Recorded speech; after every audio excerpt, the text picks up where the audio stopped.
बोली भागवत भगवान की जय। बोली श्री बांके बिहारी लाल की जय। बोली लक्ष्मी नारायण भगवान की जय।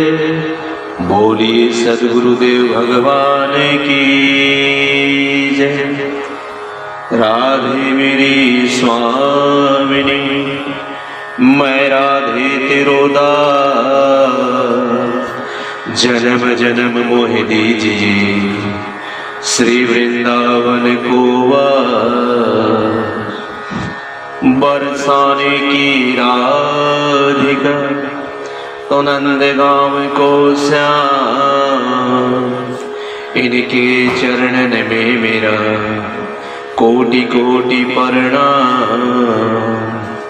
सब द्वारन को छोड़ के मैं आयूं तेरे द्वार। और से भानु की लाडली नित मेरी ओर निहार। आइए पूर्व में हमने कथा सुनी आत्मदेव धुंधकारी की कथा। गौकर्ण जी महाराज ने श्रीमद् भागवत कथा सुना करके गौकर्ण जी के द्वारा कथा सुन करके महापापी धुंधकारी की मुक्ति हुई और भगवान के पार्षद आकर के धुंधकारी को विमान में बैठा कर ले गए। उसके पश्चात प्रश्न उत्पन्न हुआ कि धुंधकारी को भी विमान लेकर क्यों गया, बाकी श्रोताओं को विमान लेने के लिए क्यों नहीं आया। उसी ही उद्देश्य के साथ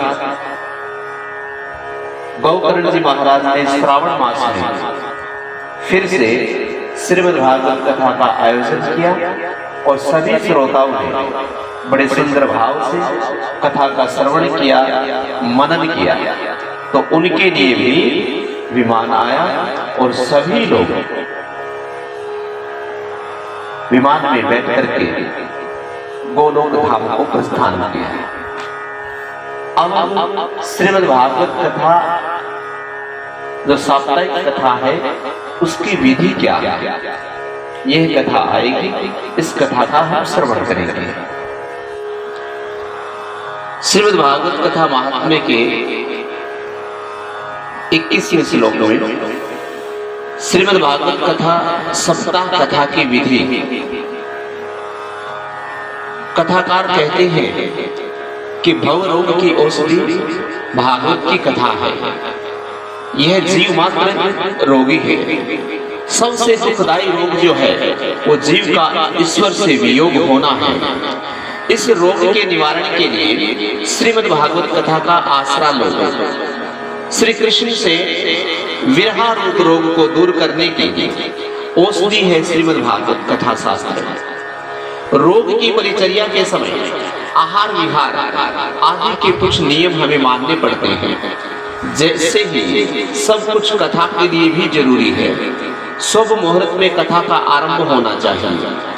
कथा के वक्ता के लिए भी कुछ जरूरी लक्षण बताए हैं।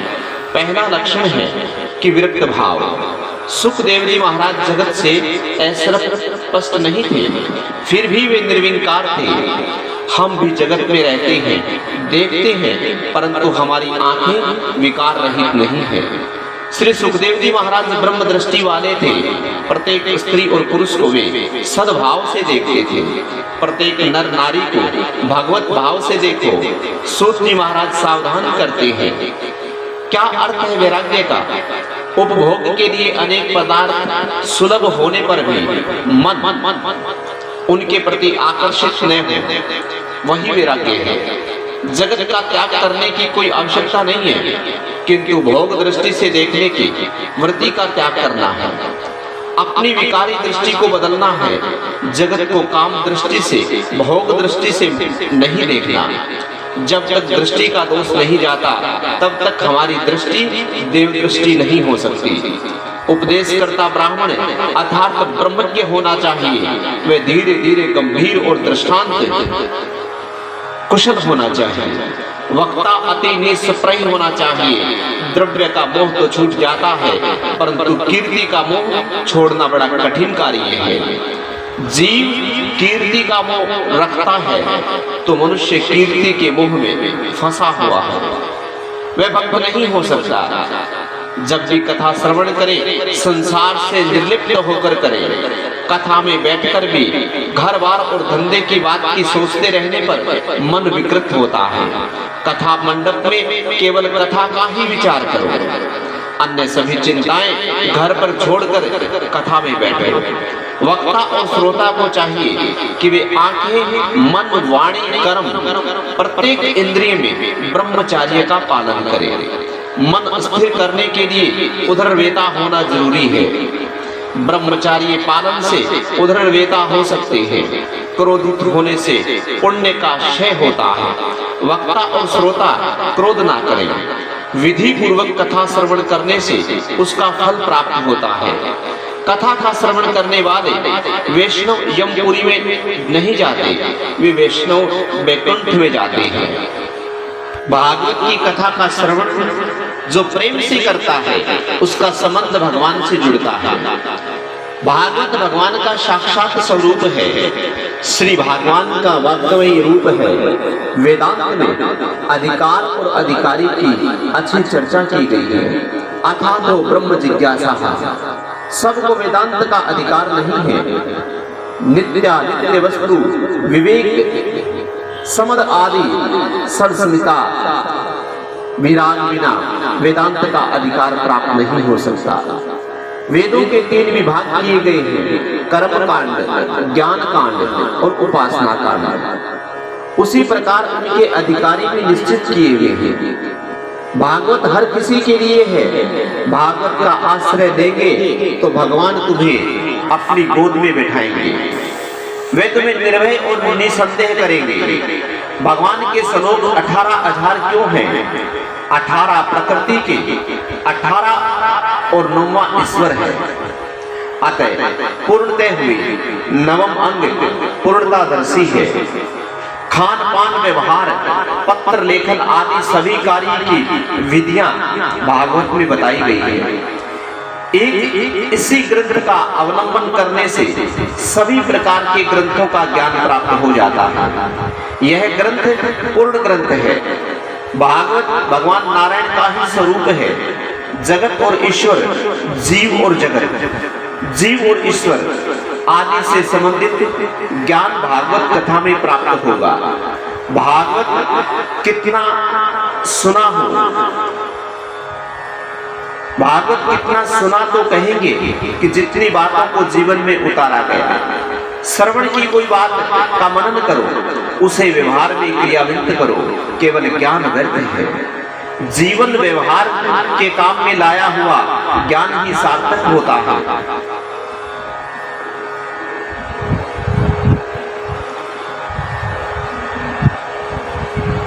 प्रभु के दिव्य सद्गुणों को जीवन में उतारो, पूर्व जन्म का विचार न करो। राजा जनक ने याज्ञवल्क्य के ऋषि से पूर्व जन्मों के जीवन लीला देखने की इच्छा की। याज्ञवल्क्य जी ने महाराज ने मना करते हुए कहा कि उसे देखने से तुम्हें दुख होगा। फिर भी राजा जनक ने दुराग्रह किया। ऋषि ने राजा को उसके पूर्व जन्मों का जीवन दिखाया। जनक राजा ने देखा कि उसकी अपनी पत्नी ही पिछले जन्म में राजा जनक की माता थी। उन्हें बहुत दुख हुआ। अतः यह अच्छा है कि पूर्व जन्मों का विचार ना करें, इसी जन्म को सार्थक करने का प्रयत्न करें। भगवान ही के साथ विवाह करो, औरों के साथ विवाह कराओगे तो दुखी होगे। तुलसी राधा रानी का स्वरूप है। तुलसी विवाह का अर्थ है अपना भगवान के साथ संबंध करना। चातुर्मास के संयम और तप करने के पश्चात ही तुलसी से विवाह हो सकता है। संयम का पालन करोगे, तप करोगे तो ईश्वर मिलेंगे। आत्मा का तो धर्म है प्रभु के सन्मुख जाना। अब प्रथम स्कंद में प्रवेश करते हैं। प्रथम स्कंद में मंगलाचरण आता है। सत्कर्मों में अनेक विघ्न आते हैं, उन सभी के निवारण के लिए मंगलाचरण करने की बड़ी आवश्यकता है। कथा में बैठने से पहले मंगलाचरण करो। शास्त्र कहते हैं कि देवगण भी सत्कर्म से विपेक्ष करते हैं। देवों को ईर्ष्या होती है कि नारायण का ध्यान अगर ये मनुष्य करेगा तो यह भी हमारे सम्मान हो जाएगा। अतः देवों से भी प्रार्थना करनी आवश्यक है कि हे देवों, हमारे सत्य कार्यों में विपेक्ष ना करना। सूर्य हमारा कल्याण करे, वरुण देव हम पर कृपा करे। जिसका मंगलमय आचरण है उसका ध्यान करने से, उसे वंदन करने से, उसका स्मरण करने से मंगलाचरण होता है। जिसका आचरण मंगल है उसका मनन और चिंतन करना ही मंगलाचरण होता है। ऐसे एक परमात्मा है, श्री कृष्ण का नाम और उनका धाम दोनों ही मंगल है। संसार की किसी वस्तु या जीव का चिंतन ना करें। ईश्वर का चिंतन ध्यान मनुष्य करे तो उसकी शक्ति मनुष्य को मिलती है। ईश्वर क्रिया के अमंगल कार्यों में कारण आता है। काम जिसको स्पर्श करे, जिसे प्रभावित करे, उसका सब कुछ अमंगल ही होता है। श्री कृष्ण को काम स्पर्श नहीं कर सकता, अतः उनका कभी सभी कुछ मंगल है। जिसके मन में काम हो उसका स्मरण करने से उसका काम तुम्हारे मन में आएगा। सकाम के चिंतन से अपने को सकामता आती है और निष्काम के चिंतन से अपने मन में निष्कामता आती है। शिव जी का सब कुछ अमंगल है, फिर भी उनका स्मरण मंगल करने योग्य है, क्योंकि उन्होंने काम को जला करके भस्मीभूत कर दिया। मनुष्य जब तक सकाम है तब तक उनका मंगल नहीं होता। ईश्वर पूर्णतः निष्काम है, अतः उनका ध्यान करो, ईश्वर का स्मरण करो।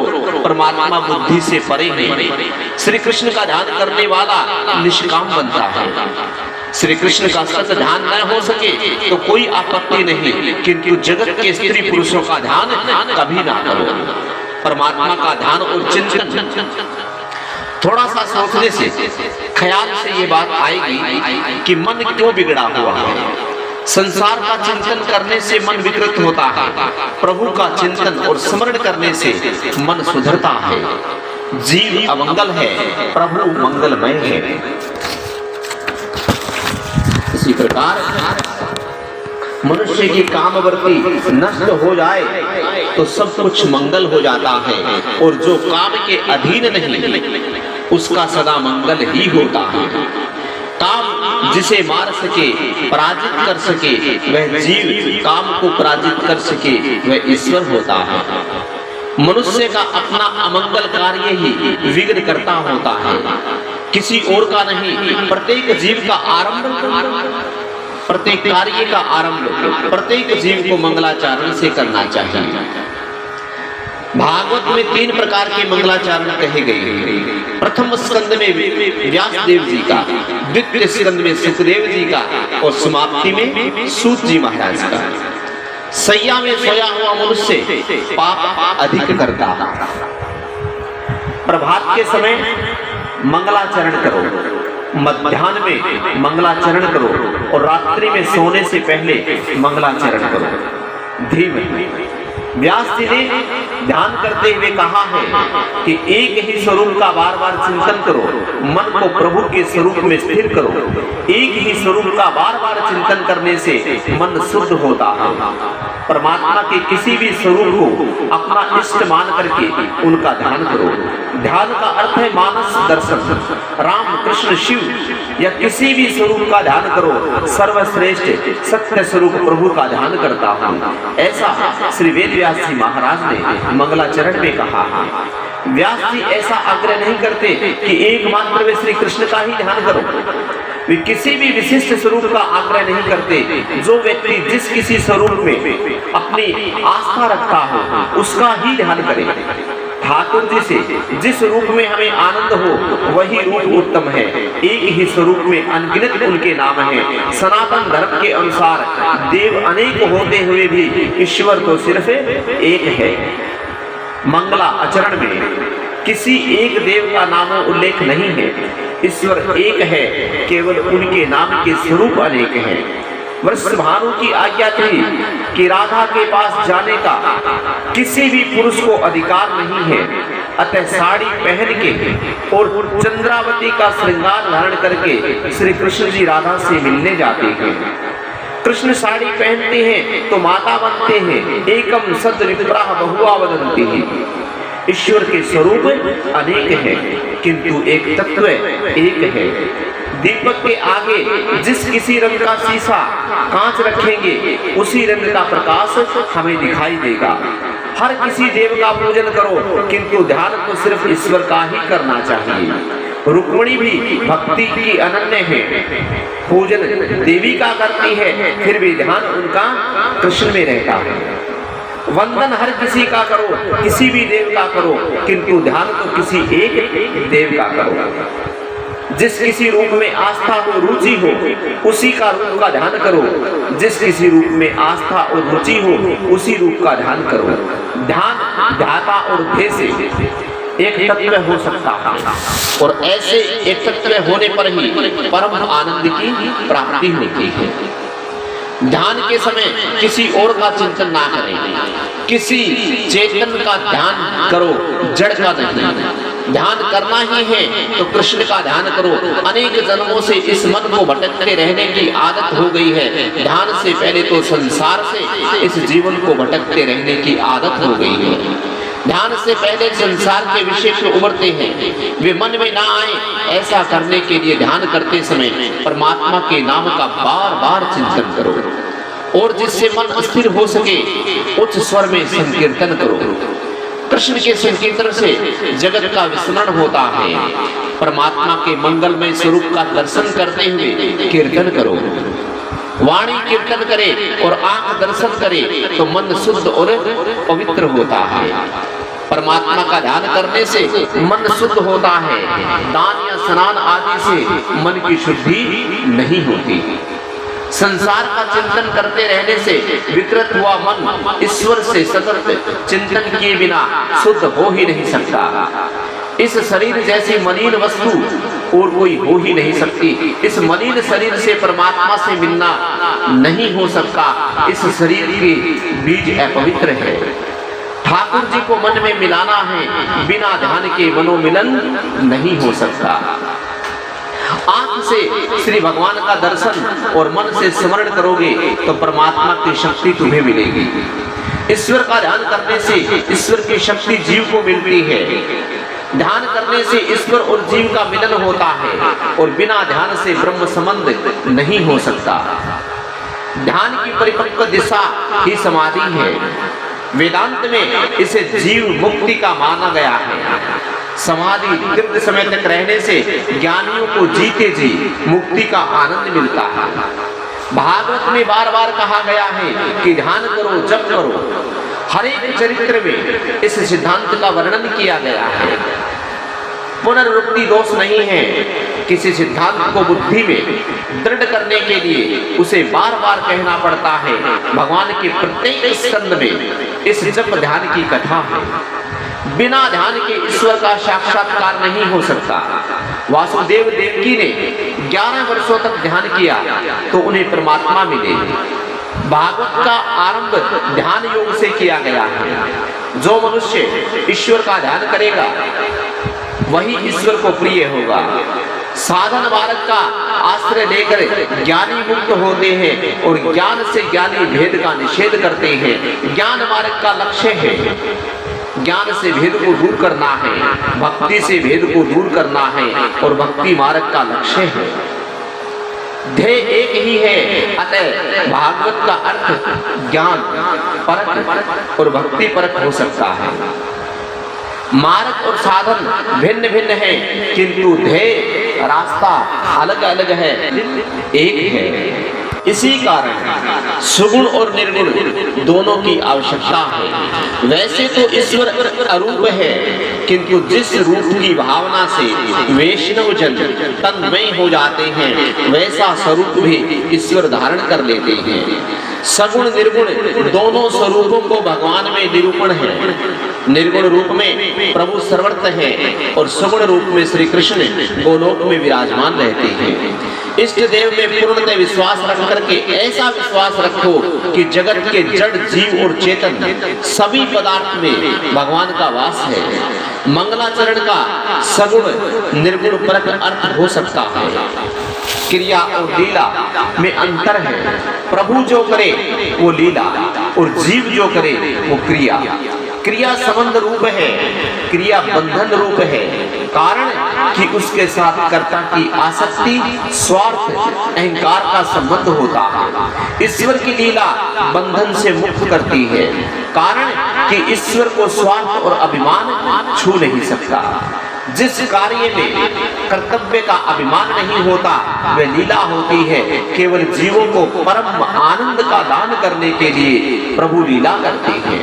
यही कारण है कि माखन चोरी, रास लीला आदि सभी को वेद व्यास जी महाराज ने लीला लिखा है। श्री कृष्ण की मक्खन की चोरी को करते हैं, किंतु अपने लिए नहीं, अपने मित्रों के लिए। व्यास जी ब्रह्मसूत्र में लिखते हैं, लोकवतु लीला केवल्यम। देवी जीवों के कल्याण करने के लिए भगवान लौकिक जीवों जैसी लीला करते हैं। जगत की उत्पत्ति लीला है, स्थिति लीला है और विनाश भी ईश्वर की लीला है। विनाश में भी आनंद है और सबका दृष्टा मैं ही हूँ। मैं का नाश नहीं होता, अहम मैं का विनाश न हो, उसे भी ज्ञानी पुरुष लीला कहते हैं। मैं भी ईश्वर का अंश हूँ, किंतु मैं अहंकार नहीं बनना चाहिए। कृष्ण गांधारी से मिलने के लिए गए तो गांधारी ने उन्हें श्राप दिया कि तुम्हारे वंश में भी कोई नहीं रहेगा, क्योंकि तुमने मेरे वंश में भी एक व्यक्ति को नहीं छोड़ा। परंतु कृष्ण इसमें भी आनंदित है। वे कहते हैं कि माता जी, मैं भी यही सोचता था कि इन सब का विनाश कैसे करूं। ठीक हुआ कि आपने इन्हें श्राप दिया। शांताकारम भुजगशयनम। यदि सर्प पर शयन करना पड़े तो भी परमात्मा को शांति मिलती है। लोगों को सैया और पलक मिले तो भी शांति नहीं मिलती, और श्री कृष्ण की शांति कैसी है। लय भी भगवान की लीला है। जीव की उत्पत्ति और स्थिति भाती है, परंतु लय नहीं भाती। ब्रह्मा जी को देवदत्त का ज्ञान देने वाले और जगत की उत्पत्ति स्थिति संहार के कारण भूता श्री परमात्मा का हम सब ध्यान करते हैं। आदि कवि ब्रह्मा को जिस दिव्य ज्ञान का परमात्मा ने दान दिया उसका वर्णन हम करते हैं। भगवान के ध्यान में तन्मय नहीं होगा तो संसार का ध्यान होता रहेगा। उसे छोड़ने का प्रयत्न करो। ध्यान के आरंभ में दिखाई देगा, प्रत्येक साधक को भी ऐसा ही अनुभव होता है। ईश्वर का ध्यान न हो सके तो कुछ आपत्ति नहीं है, किंतु संसार का, नर नारी का, धन संपत्ति का ध्यान न होना चाहिए। दर्शन करने के बाद भी ध्यान की आवश्यकता है। मंदिर के चौके पर बैठने की प्रथा का कारण भगवान का ध्यान है, सांसारिक बातचीत नहीं। मंदिर में जिस स्वरूप का दर्शन किया हो उसी का ध्यान और चिंतन चौके पर बैठकर करें। आरंभ में व्यास जी महाराज ध्यान करने की आज्ञा देते हैं। सत्कर्म करते समय अनेक विघ्न उपस्थित होते हैं, जिसका नाश परमात्मा के ध्यान से होता है। मंगलाचरण में व्यास जी महाराज लिखते हैं, सत्यम परम धीमहि। सत्य स्वरूप परमात्मा का हम ध्यान करते हैं। सत्य स्वरूप परमात्मा का ध्यान करता हूँ, ऐसा वेद व्यास जी महाराज ने लिखा। क्योंकि यदि वे श्री कृष्ण का ध्यान करने की बात लिखते तो शिव भक्त, दत्तात्रेय भक्त, देवी के भक्त आदि ऐसा मानते कि भागवत तो कृष्ण के भक्तों की कथा है। व्यास जी ने किसी विशिष्ट रूप में ध्यान का निर्देश नहीं दिया, केवल सत्य स्वरूप प्रभु का ध्यान करने को कहा है। जिसे जिस किसी का रूप पे आस्था हो ध्यान उसी का करे।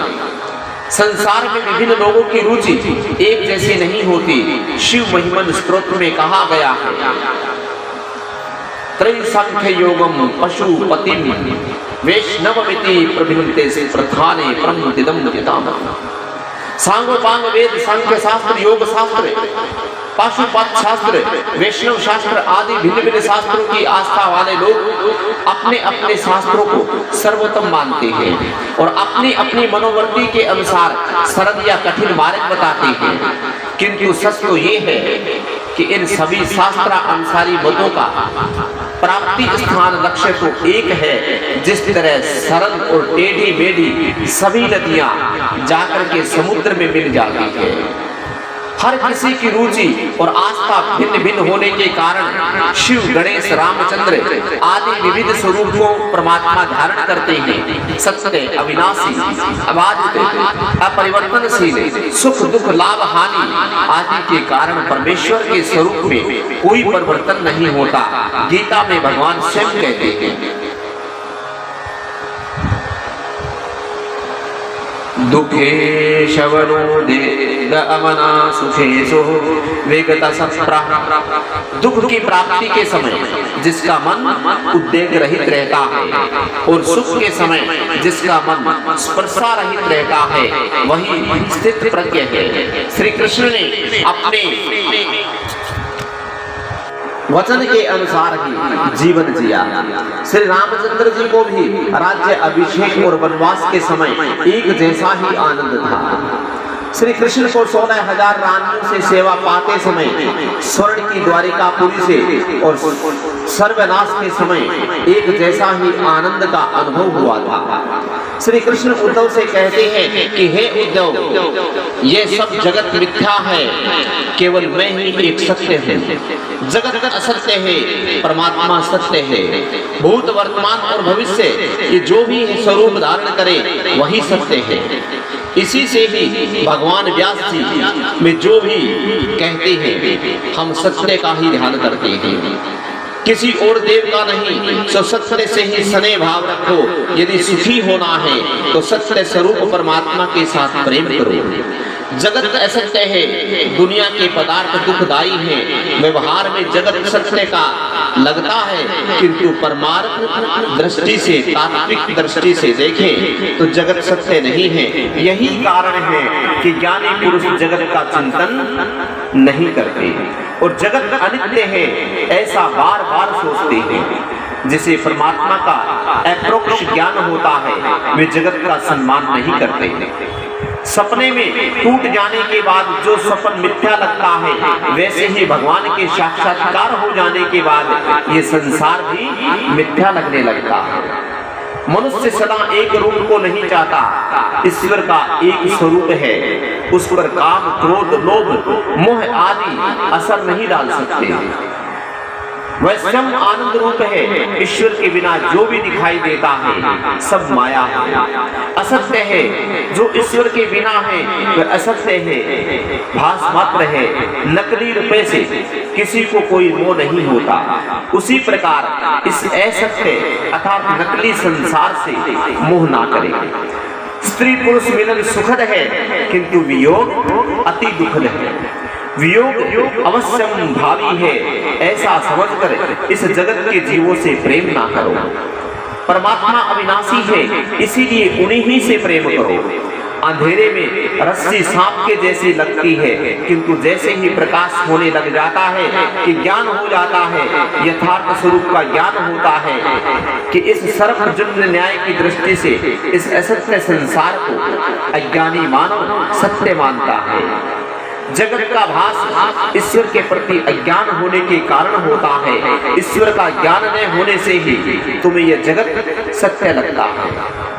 वैसे तो यह दृश्य जगत भ्रामक है, मिथ्या है, किंतु परमात्मा पर आधारित होने के कारण यह सत्य जैसा लगता है। जगत का अधिष्ठान आधार ईश्वर है और ईश्वर ही सत्य है, सो जगत भी सत्य लगता है। यदि राजा नकली मोतियों का हार पहने फिर भी उसकी प्रतिष्ठा के कारण जनता तो उस हार को असली मोतियों का हार ही मानेगी। गरीब व्यक्ति का सच्चा मोतियों का हार उसकी गरीबी के कारण नकली समझा जाएगा। इसी तरह यह जगत नकली मोतियों का हार है जिसे परमात्मा ने अपने गले में पहना है, तो जगत में रहते हुए भी उसे मिथ्या समझो। दृश्यमान वस्तु नाशवान की होती है, यदम दृश्यम तथम नष्टम। इसीलिए ब्रह्मा दृश्यमान जगत को आभास मात्र समझो। भागवत के प्रथम स्कंद के पहले अध्याय का दूसरा श्लोक भागवत का प्रस्तावना रूप है। भागवत का मुख्य विषय क्या है, भागवत का अधिकारी कौन है, आदि का वर्णन एक दूसरे श्लोक में किया गया है।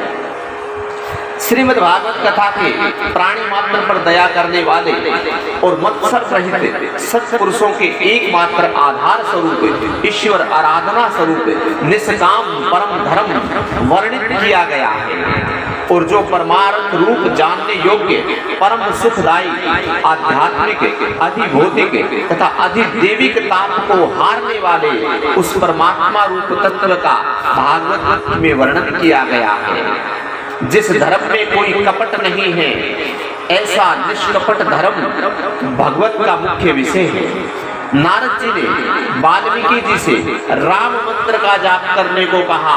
वाल्मीकि ने भूल से राम की जगह मरा कर दिया और मरा मरा जपने लगे, फिर भी उनको फल तो राम के नाम के मंत्र का मिला।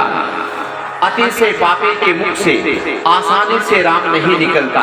भगवान का हृदय में प्रवेश होने पर पाप को बाहर निकलना पड़ता है। सो पाप भगवान का नाम नहीं लेने देता।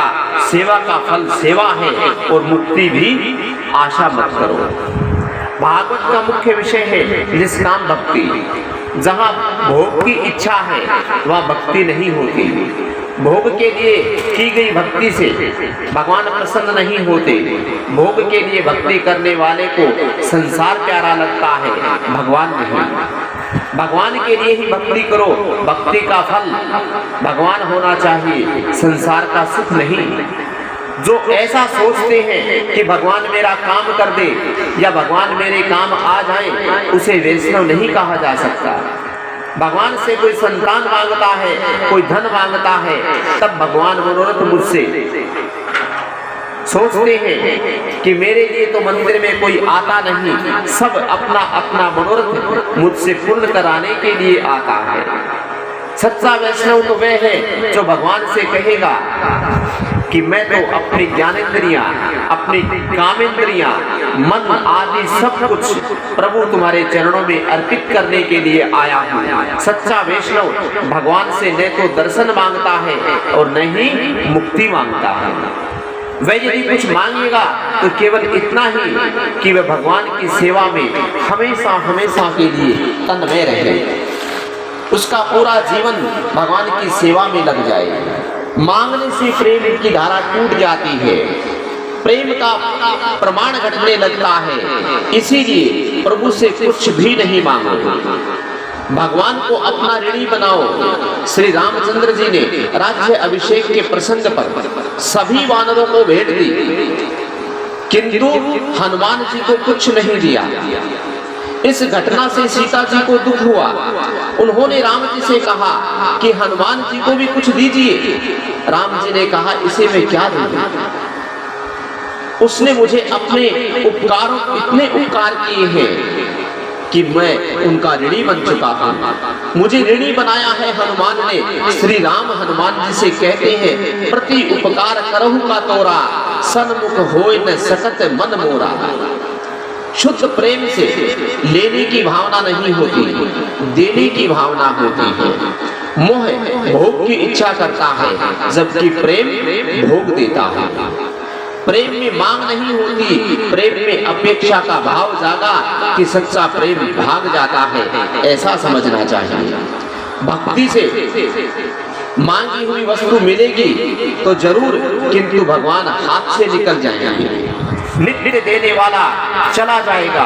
गीता में कहा है देवान दिव्य जो यान्ति मभक्तायान्ति मामपि। सकामी भक्त जिन जिन देवताओं की पूजा करते हैं उन सभी देवताओं के द्वारा मैं इच्छित भोग की पूर्ति करता हूँ, किंतु मेरी निष्काम भक्ति करने वाले भक्त मुझे ही प्राप्त कर लेते हैं। भगवान से धन मांगोगे तो धन मिलेगा, किंतु भगवान स्वयं नहीं मिलेंगे। भगवान से जितना मांगोगे उतना भगवान दे देंगे, किंतु प्रेम कम हो जाएगा।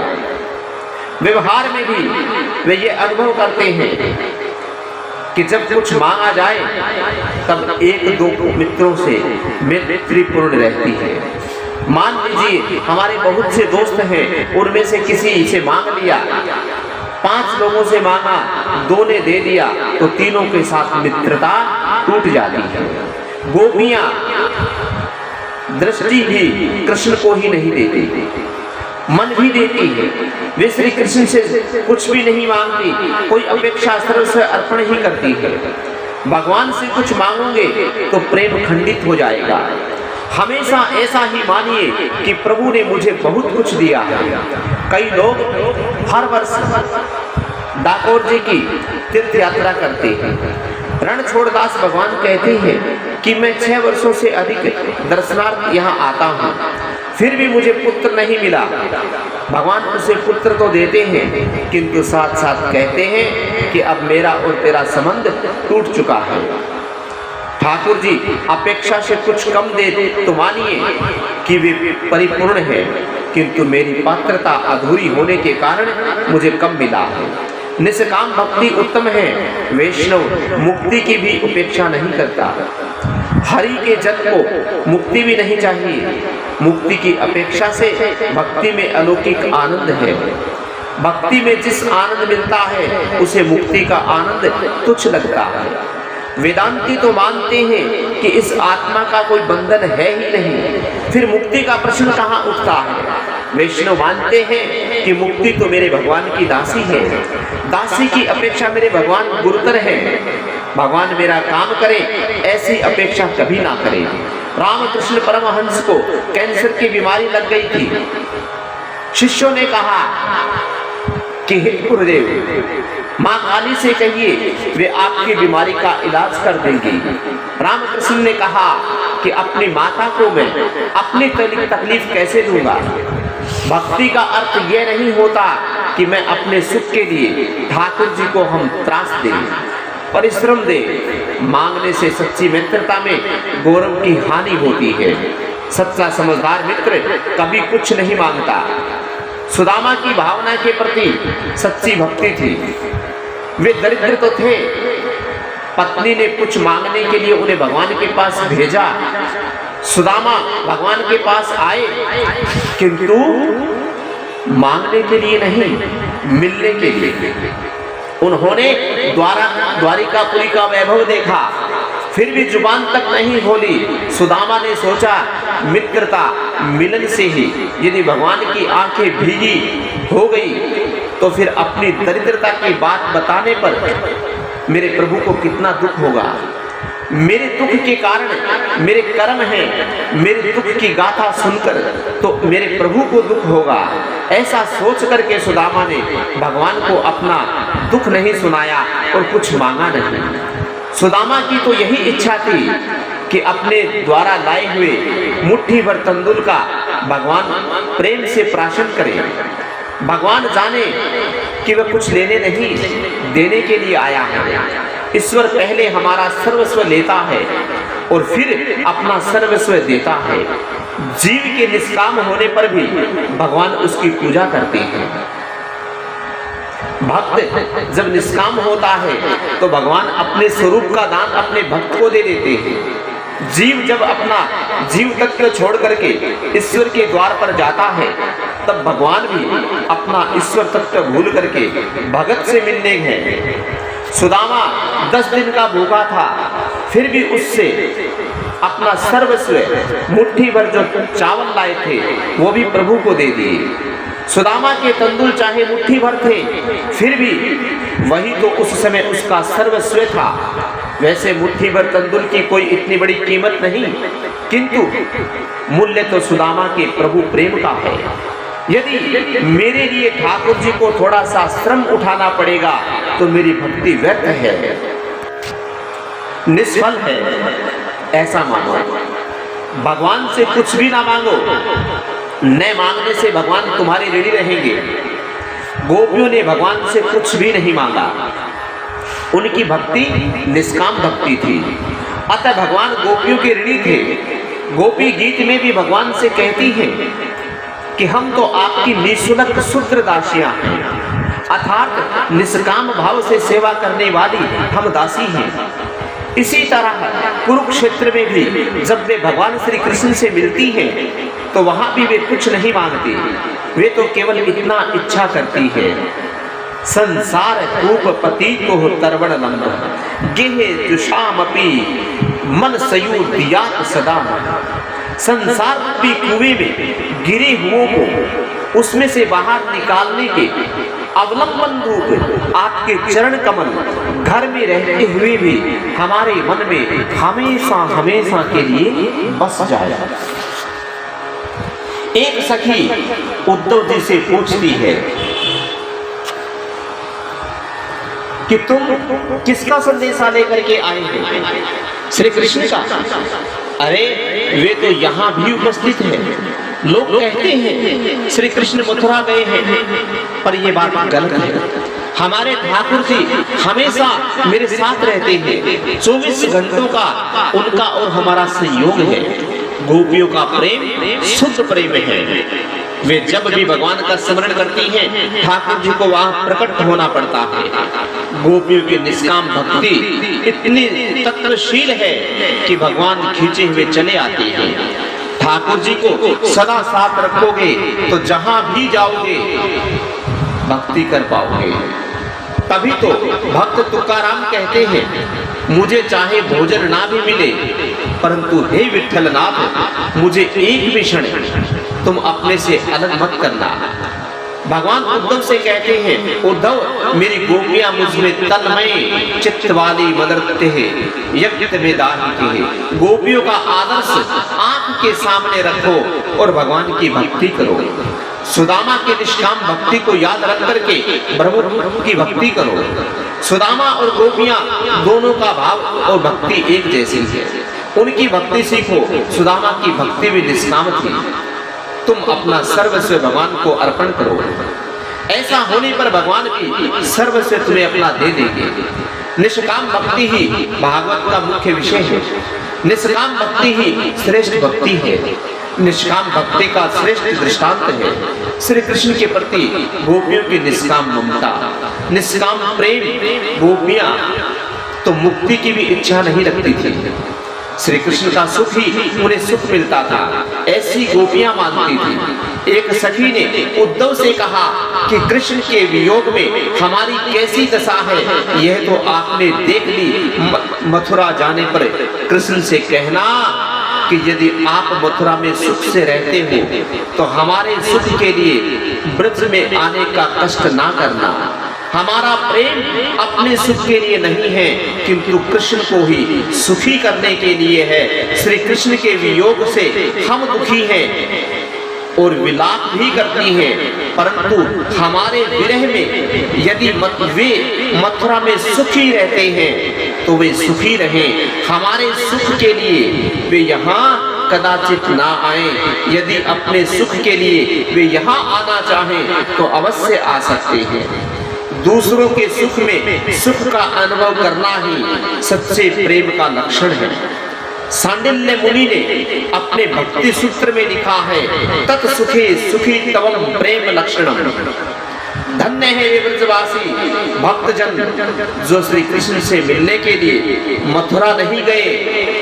गोपी प्रेम की पागल अवस्था में भगवान के निकटता का अनुभव करती है। सखी सोचती है कि मैं वहां मिलने गई और मेरे मिलने से ठाकुर जी को थोड़ा सा भी कष्ट हुआ तो उनको कुछ लज्जा हुई कि गांव की इस ग्वालिन से मैं खेलता था।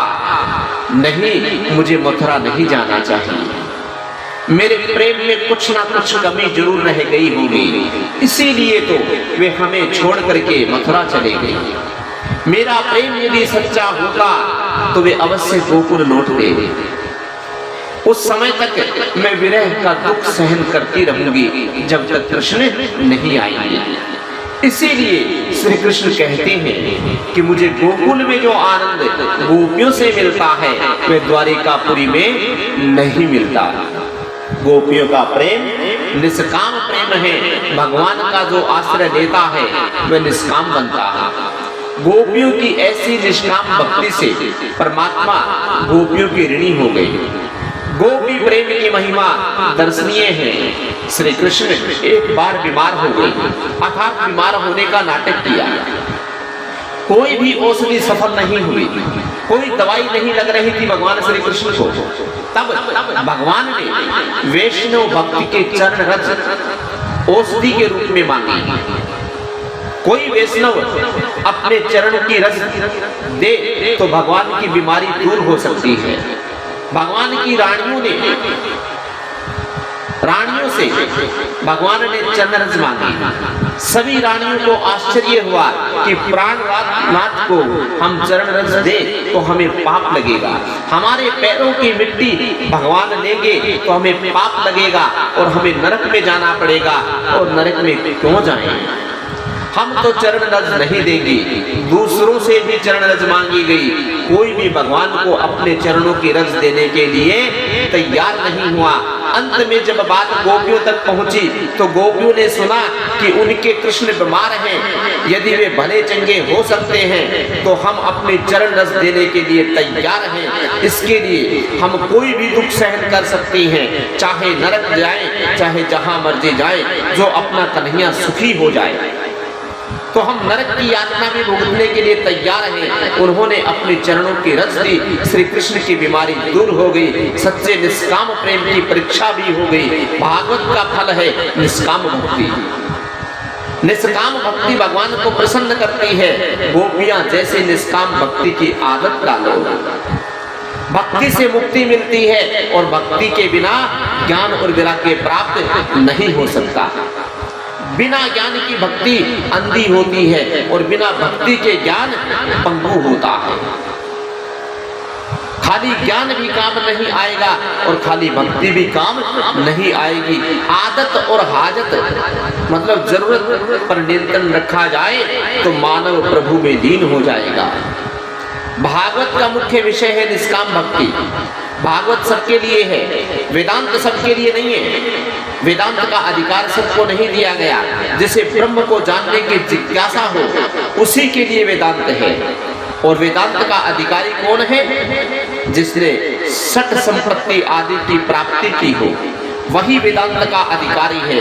लेकिन भागवत तो सभी के लिए है। भागवत का अधिकार वैसे तो सभी के लिए बताया गया है, फिर भी निर्मत्सरणः शुद्ध अंतकरण वाले पुरुषों को जानने के लिए योग्य परमात्मा का निरूपण इससे किया गया है। निर्मत्सर होकर कथा सुनो। मत्सर सबसे बड़ा शत्रु है। मत्सर सबको सताता है।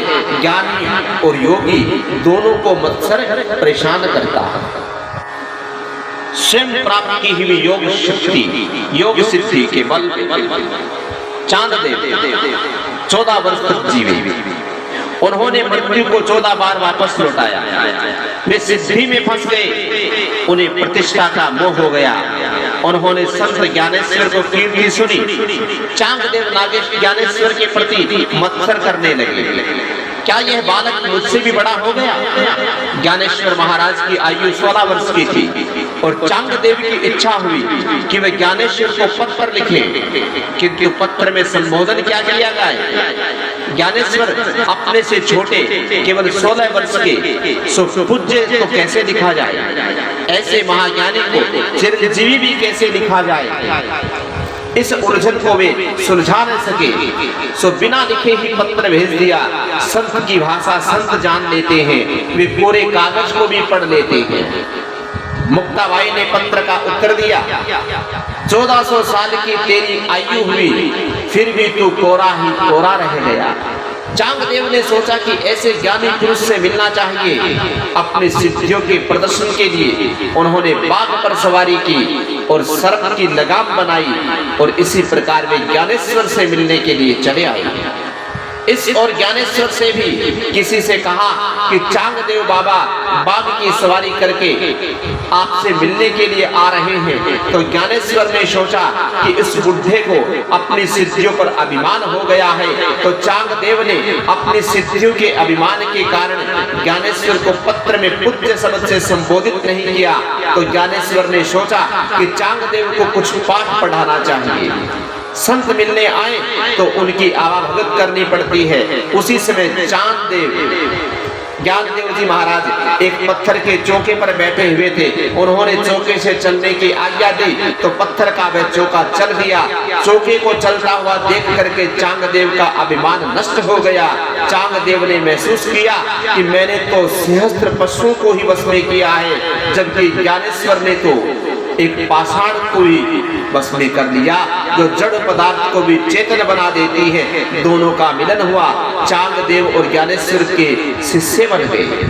यह दृष्टांत सिखाता है कि हठ योग से मन को भी नियंत्रण करने की अपेक्षा प्रेम से मन को वश में करना उत्तम है। चांगदेव हठ योगी थे, हठात बालक करके उन्होंने मन को वश में कर लिया। योग मन को एकाग्र कर सकता है किंतु हृदय को विशाल नहीं बना सकता। यही कारण है कि चांगदेव ज्ञानेश्वर से ईर्ष्या करते थे। हृदय को विशाल करती है भक्ति, और भक्ति से हृदय पिघलता है, विशाल भी होता है। मत्सर करने वाले के तो इहलोक और परलोक दोनों बिगड़ जाते हैं। मन में मत्सर मत रखो, मन में मत्सर निकाल दोगे तो मनमोहन का स्वरूप मन में सुदृढ़ होगा। कथा सुनकर उसे जीवन में चरितार्थ करने वाले लोग बहुत कम मिलते हैं। कथा सुनो और कथा के सिद्धांतों का जीवन में आचरण करो। केवल सुश्रुत भी नहीं किंतु कृतभी भी बनो। इसलिए कहा गया है कि जब सुकृति पुरुष उन्हें सुनने की इच्छा करता है, उसी समय ईश्वर अविलंब उसी के हृदय में आकर के बंदी हो जाते हैं। भागवत कथा का श्रोता निष्काम और निर्मत्सर बन जाता है।